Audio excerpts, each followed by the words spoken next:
Hello everyone, आप सबका स्वागत है। आप सबको पता है रेलवे की तरफ से जेईई की वैकेंसी आई थी जिसका लास्ट डेट काफ़ी नज़दीक है। इस वीडियो को लास्ट तक देखिए क्योंकि ये वीडियो आपके लिए बहुत हेल्पफुल होने वाला है। सबसे पहले हम लोग रेलवे की ऑफिशियल वेबसाइट पे जाएंगे। होम पेज पे आने के बाद आपको अप्लाई पर क्लिक करना है। उसके बाद दो ऑप्शन खुलेंगे, क्रिएट एन अकाउंट का और ऑलरेडी हैव एन अकाउंट का। अगर आपने अकाउंट क्रिएट नहीं किया है तो आप क्रिएट एन अकाउंट पर क्लिक करेंगे और अगर आपने अकाउंट क्रिएट कर रखा है तो ऑलरेडी हैव एन अकाउंट पर क्लिक करेंगे। अगर आपने आरपीएफ या लोको पायलट वाली फॉर्म भरी होगी तो आपने डेफिनेटली अपना अकाउंट क्रिएट किया ही होगा, और अगर आपने नहीं भरा था तो आप क्रिएट एन अकाउंट पर ही क्लिक कीजिएगा। उसके बाद ऐसा पेज खुलेगा। इसमें आपको अपना पर्सनल डिटेल्स डालना है, आपके फादर्स का नेम, आपका डेट ऑफ बर्थ, आपकी मदर का नेम और आपका जेंडर, फ़ोन नंबर और ईमेल आईडी अच्छे से फिल कीजिएगा, क्योंकि एक बार अगर आप अकाउंट क्रिएट कर लेते हैं तो फिर ये सारे डिटेल आप बाद में नहीं चेंज कर पाएंगे। इन सारे डिटेल्स के अलावा आप जो भी चेंज करना चाहते हैं आपका चेंज होगा, बशर्ते आपका नाम, father name, mother name, date of birth और आपका फ़ोन नंबर और ईमेल आईडी नहीं चेंज होने वाला है। इसीलिए आप अच्छे से ये सारे डिटेल्स को भरिएगा। ये सारे डिटेल भरने के बाद आपका अकाउंट क्रिएट हो जाएगा। पर्सनल इन्फॉर्मेशन अच्छे से डालने के बाद आपको अपना आधार वेरिफिकेशन करना है।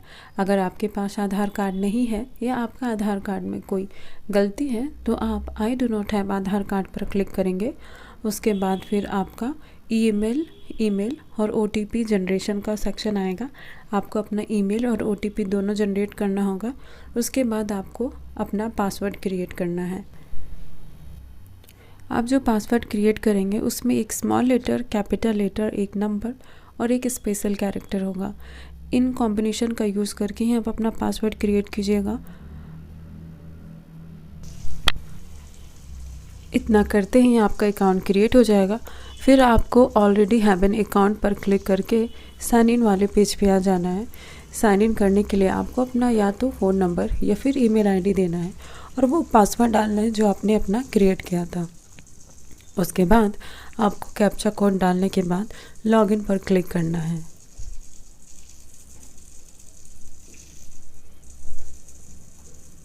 लॉगिन करने के बाद आपके पास ऐसा पेज खुलेगा। इसमें आपको ऑनलाइन एप्लीकेशन पर क्लिक करके होम पेज पे आ जाना है।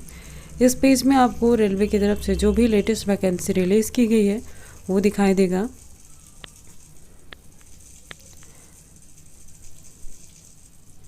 उसके बाद आपको CEN नंबर 3 इस पर क्लिक करना है और नेक्स्ट करना है।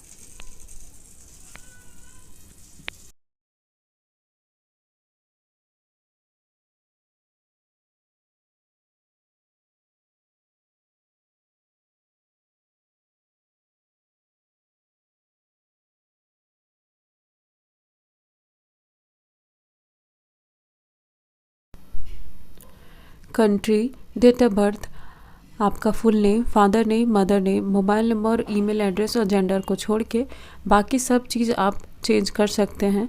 जैसे आपका एड्रेस, आपका एग्ज़ामिनेशन का मीडियम और आपका आइडेंटिफिकेशन मार्क, ये सब आपको डाल के सेव करके देन नेक्स्ट पर क्लिक करना है। जैसे ही आप अपना पर्सनल डिटेल वाले पेज को कंप्लीट कर लेते हैं, आपके सामने अदर डिटेल का पेज खुल जाता है। अदर डिटेल्स में आपको डाटा इंटर करना है। अगर किसी एक भी क्राइटेरिया को आप फुलफ़िल करते हैं तो यस कीजिए, अदरवाइज़ नो करके आप next and save and next पर क्लिक करेंगे। उसके बाद आपके पास बैंक डिटेल, अपना डाटा अच्छा से इंटर करने के बाद आप सेव एंड नेक्स्ट करेंगे। उसके बाद फिर आपके पास एजुकेशनल क्वालिफ़िकेशन का पेज खुल जाएगा। आप जिस पोस्ट के लिए एलिजिबल है आप अपना 10th के बाद उस क्वालिफ़िकेशन को ऐड एंड सेव करेंगे। क्वालिफ़िकेशन सेलेक्ट करने के बाद क्वालिफ़िकेशन में अगर आपने डिग्री किया है तो आप डिग्री डालेंगे, और अगर आपने पॉलिटेक्निक किया है, डिप्लोमा किया तो आप डिप्लोमा पे क्लिक करेंगे। डिप्लोमा पे आप जैसे ही क्लिक करते हैं डिसिप्लिन में आप अपने ब्रांच का नाम डालेंगे। अगर जो पोस्ट के लिए आप अप्लाई करें वो पोस्ट उसी कैटेगरी, उसी डिसिप्लिन में आपने पॉलिटेक्निक या बीटेक किया है तो आप उसका नाम लिखेंगे।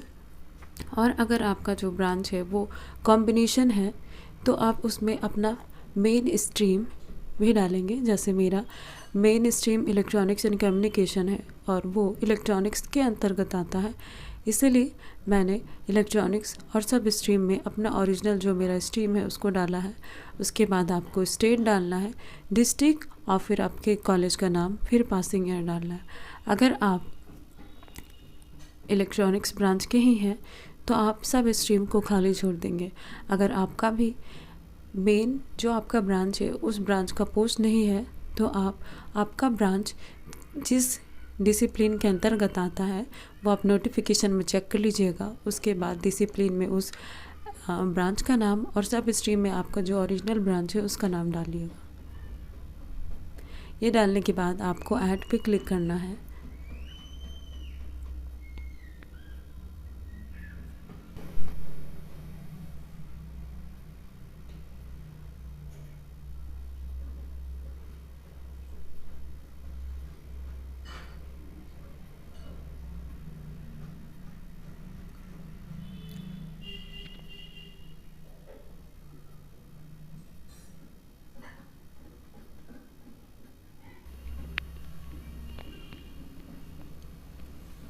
पॉलीटेक्निक के बाद अगर आपने बीटेक किया है तो आप अपना क्वालिफ़िकेशन को ऐड करके उसमें डिग्री इन इंजीनियरिंग पर क्लिक करेंगे।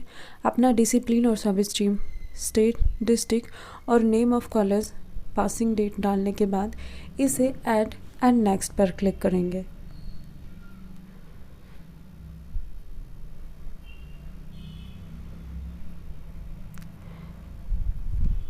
जैसे ही उसको नेक्स्ट करके अगले पेज पे जाएंगे, आपने पहले जो फ़ोटो सिग्नेचर अपलोड किया था, इससे पहले अगर आपने कोई फॉर्म भरा हुआ होगा तो वही फ़ोटो ऑटोमेटिकली यहाँ पे आ जाएगा। अदरवाइज़ आपको फिर से फ़ोटो सिग्नेचर अपलोड करना होगा। आपके फ़ोटो सिग्नेचर का साइज़ 30 से लेके 70 KB के बीच का होना चाहिए। फ़ोटो सिग्नेचर अपलोड करने के बाद आपके पास पोस्ट प्रेफरेंस का पेज खुलेगा। आपने जिस जोन से फॉर्म भरा है उसमें कौन कौन सी पोस्ट अवेलेबल है उसको देख के सीट के अकॉर्डिंग और अपनी मेडिकल कंडीशन के अकॉर्डिंग आपको पोस्ट प्रेफरेंस अरेंज कर देना है।